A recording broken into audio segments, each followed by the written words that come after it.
आइए आज हम बात करते हैं प्लासेंटल डिसऑर्डर्स की। तो देखिए प्लासेंटल डिसऑर्डर में सबसे पहले हम बात करने वाले हैं प्लासेंटा एक्रीटा स्पेक्ट्रम की। तो देखिए प्लासेंटा एक्रीटा स्पेक्ट्रम में क्या होता है, तो सबसे पहले हम यहाँ पे देखिए बिल्कुल बेसिक से आपको बता दें कि देखिए जब यहाँ पे फर्टिलाइजेशन होता है एम्पुला में, और फर्टिलाइजेशन के बाद ये 3rd to 4th वीक ये पहुंच जाता है एंडोमेट्रियम में जाइगोट, और फिर जब ये जाइगोट यानी मोरला एंडोमेट्रियम में पहुंचा, और फिर यहाँ से देखिए 6th डे में हमको इम्प्लांटेशन देखने को मिलता है। और ये इम्प्लांटेशन जब होता है तो ये एंडोमेट्रियम में होता है, ठीक है। तो एंडोमेट्रियम में जब यहाँ पे इम्प्लांटेशन होता है ना, तो देखिए एंडोमेट्रियम कुछ इस तरह बन जाती है कि ये अंदर घुस गया जाइगोट, ठीक है। तो जाइगोट जब अंदर घुस गया तो अब देखिए इसको हम ब्लास्टोसिस्ट बोलते हैं, और ब्लास्टोसिस्ट में देखिए ये इनर सेल मास होता है और ये आउटर सेल मास होता है, ठीक है। और ये देखिए जब इसके अंदर घुस गया ना तो ये यूट्राइन कैविटी है।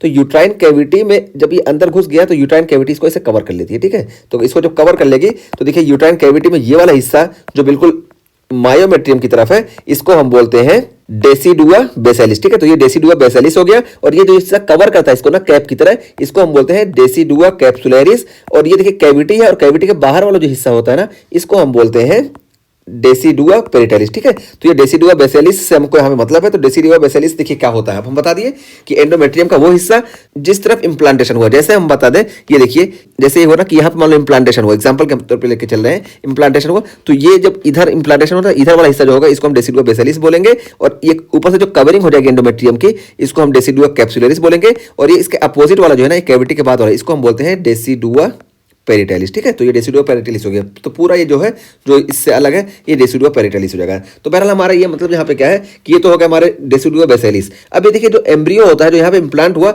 इसमें देखिए दो हिस्से बन जाते हैं ना, तभी तो इसको हम ब्लास्टोसिस्ट बोलते हैं। एक इनर सेल मास होता है और एक आउटर सेल मास, ठीक है। तो इनर सेल मास एम्ब्रियो का फॉर्मेशन करता है, और आउटर सेल मास देखिए इसको हम ट्रोफोब्लास्ट बोलते हैं, और यही ट्रोफोब्लास्ट प्लासेंटा का फॉर्मेशन करता है। तो प्लासेंटा का जब फॉर्मेशन करता है ना तो इसी ट्रोफोब्लास्ट में दो लेयर होती है, सिंसिशियो ट्रोफोब्लास्ट और साइटोट्रोफोब्लास्ट, ठीक है। तो सिंसिशियो ट्रोफोब्लास्ट अंदर वाला होता है और साइटोट्रोफोब्लास्ट बाहर वाला होता है। बहरहाल हमको इतना मतलब नहीं है। तो यहाँ पे देखिए ये जो ट्रोफोब्लास्ट है तो इधर वाले को हम बोलते हैं कोरियोनिक लीव, इधर वाले ट्रोफोब्लास्ट को, और इधर वाले को हम बोलते हैं कोरियन फ्रंडोसम। तो ये कोरियन फ्रंडोसम जो होता है यही जो होता है हमारे प्लासेंटा का फॉर्मेशन करता है। तो जब ये प्लासेंटा का फॉर्मेशन करता है तो देखिए प्लासेंटा कहाँ जा रहा है, कोरियन फ्रंडोसम देखिए ये जा रहा है डेसिडुआ बेसिलिस में। तो पता चला कि यहाँ पे बीच में डेसिडुआ बेसिलिस प्रेजेंट होगी, उसके बाद फिर यहाँ पे हमको मायोमेट्रियम देखने को मिलेगी, ठीक है। तो बीच में डेसिडुआ बेसिलिस प्रेजेंट होगी। तो नॉर्मल ऐसा होता है, लेकिन यहाँ पे हम प्लासेंटा एक्रीटा स्पेक्ट्रम में देखते हैं तो देखिए यहाँ पे देखिए दिखाया गया कि नॉर्मल क्या हुआ कि ये देखिए ये प्लासेंटा है, ठीक है। तो प्लासेंटा बन गया सिंसिशियो ट्रोफोब्लास्ट और साइटोट्रोफोब्लास्ट से, लेकिन बीच में देखिए एंडोमेट्रियम आई, फिर एंडोमेट्रियम के बाद देखिए ये मायोमेट्रियम हो गई, और मायोमेट्रियम के बाद ये देखिए ये सीरोसा है, ठीक। तो ये एंडोमेट्रियम की पूरी लेयर हो गई। प्लासेंटा देखिए यहाँ तक है, ठीक है, ये फीटल कंपोनेंट है, और ये एंडोमेट्रियम ये मैटरनल कंपोनेंट। नॉर्मल ऐसा हुआ। अब देखिए इसमें क्या होता है कि abnormal invasion of trophoblastic tissue, तो यही ट्रोफोब्लास्टिक टिश्यू हम बताए ना, वही कोरियन फ्रंडोसम की यही क्या है कि इसी का एबनॉर्मल इन्वेजन हो जाएगा इनटू यूट्राइन वॉल। तो यूट्राइन वॉल में नॉर्मली क्या होता है कि ऐसे इनका इन्वेजन होता है, बीच में यहाँ पे मायोमेट्रियम प्रेजेंट होती है जिसको हम डेसिडुआ बेसिलिस बोलते हैं। लेकिन यहाँ पे क्या होगा कि abnormal इन्वेशन of trophoblastic tissue into uterine wall. तो यूट्राइन वॉल में इसका एबनॉर्मल इन्वेशन हो जाएगा। अभी हम आगे बताते हैं कैसे कैसे एग्जांपल के साथ। तो देखिए इसके रिस्क फैक्टर सबसे पहले बताया गया क्या क्या है। तो रिस्क फैक्टर देखिए इसका सबसे पहले risk factor prior C section, इसी तरीके से अदर यूट्राइन सर्जरी, तो ये इसका रिस्क फैक्टर हो गए। इसी तरीके से प्लासेंटा प्रेविया भी इसका रिस्क फैक्टर है, और इंक्रीज मैटरनल एज और मल्टीपेरिटी, ये सारे इसके रिस्क फैक्टर हो गए, ठीक है। अब यहाँ पे देखिए पीरियड सी सेक्शन या दूसरी यूट्राइन सर्जरी, ये क्यों इसका रिस्क फैक्टर है, क्योंकि जब सर्जरी वगैरह होती है ना तो यहाँ पे स्कारिंग हो जाएगी, और स्कारिंग की वजह से ना यहाँ पे जो ये डेसिडुआ बेसिलिस का अच्छे से फॉर्मेशन हो रहा था ना, तो ये डेसिडुअल फॉर्मेशन अच्छे से नहीं होगा। यही बताया गया कि area of uterine scarring impair normal decidualization, तो नॉर्मल डेसिडुअलाइजेशन इंपेयर हो जाएगा। और फिर यहाँ पे देखिए ये 3 टाइप के होते हैं, 3 types depending on depth of the trophoblast invasion. तो ट्रोफोब्लास्ट के इन्वेजन पे ये 3 तरह के डिपेंड करते हैं कौन कौन से होंगे।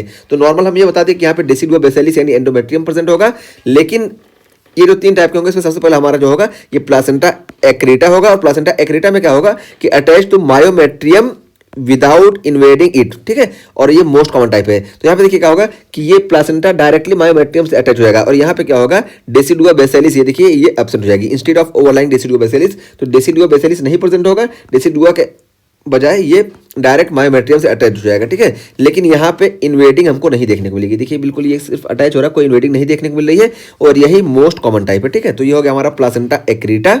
अब देखिए प्लासेंटा इनक्रीटा में क्या होता है कि पार्शियली इन्वेड इनटू मायोमेट्रियम, यही प्लासेंटा एक्रीटा के बाद अब प्लासेंटा जब और थोड़ा इसको इन्वेड करने लगता है मायोमेट्रियम को, तो इसको हम प्लासेंटा इनक्रीटा बोलते हैं। और उसका फिर हम तीसरे टाइप की बात करते हैं, प्लासेंटा परक्रेटा। तो ये देखिए प्लासेंटा परक्रेटा क्या करता है, completely invade through myometrium and serosa sometimes extending into adjacent organ. तो ये देखिए बिल्कुल वही चीज कि ये पूरा इन्वेड कर देगा, जबकि ये प्लासेंटा इंक्रीटा ये पार्शियली इन्वेट कर रहा था, ठीक है। तो ये पार्शली इन्वेट कर रहा था, लेकिन ये प्लासेंटा परक्रेटा में ट्रोफोब्लास्टिक टिश्यू ये पूरा इसको इन्वेट कर देंगे यहाँ तक। और कभी कभी ऐसा होता है कि ये एडजेसेंट ऑर्गन तक भी पहुंच जाते हैं, और जो एडजेसेंट ऑर्गन यहाँ पे क्या होता है, ब्लैडर होता है, और अगर ब्लैडर तक पहुंच गया तो इस वजह से हमको यहाँ पे हिमेचुरिया देखने को मिलेगा, क्योंकि ब्लड इधर से इधर चला जाएगा, ठीक है। तो ये प्लासेंटा परक्रेटा का केस हो गया। तो हम बता दिए प्लासेंटा एक्रीटा, प्लासेंटा इंक्रीटा और प्लासेंटा परक्रेटा। और याद कैसे रखेंगे, तो देखिए प्लासेंटा एक्रीटा में सिर्फ हमको अटैचमेंट देखने को मिलता है, ठीक है, तो सिर्फ अटैचमेंट देखने को मिलेगा। और प्लासेंटा इंक्रीटा में हमको इंटू देखने को मिलेगा, बस इंटू तक ही लिमिटेड रहेगा और ज्यादा आगे नहीं जाएगा। और प्लासेंटा परक्रेटा में देखिए परफोरेशन हमको देखने को मिलेगा, ठीक है। तो ये पूरे मायोमेट्रियम का हमको परफोरेशन देखने को मिलेगा, यहाँ तक कि सिरोसा को भी परफोरेट कर देगा और नियर बाय द ऑर्गन को भी ये परफोरेट कर देगा, ठीक है, जैसे ब्लैडर वगैरह। तो ये हम बात कर लिए तीनों की, ठीक।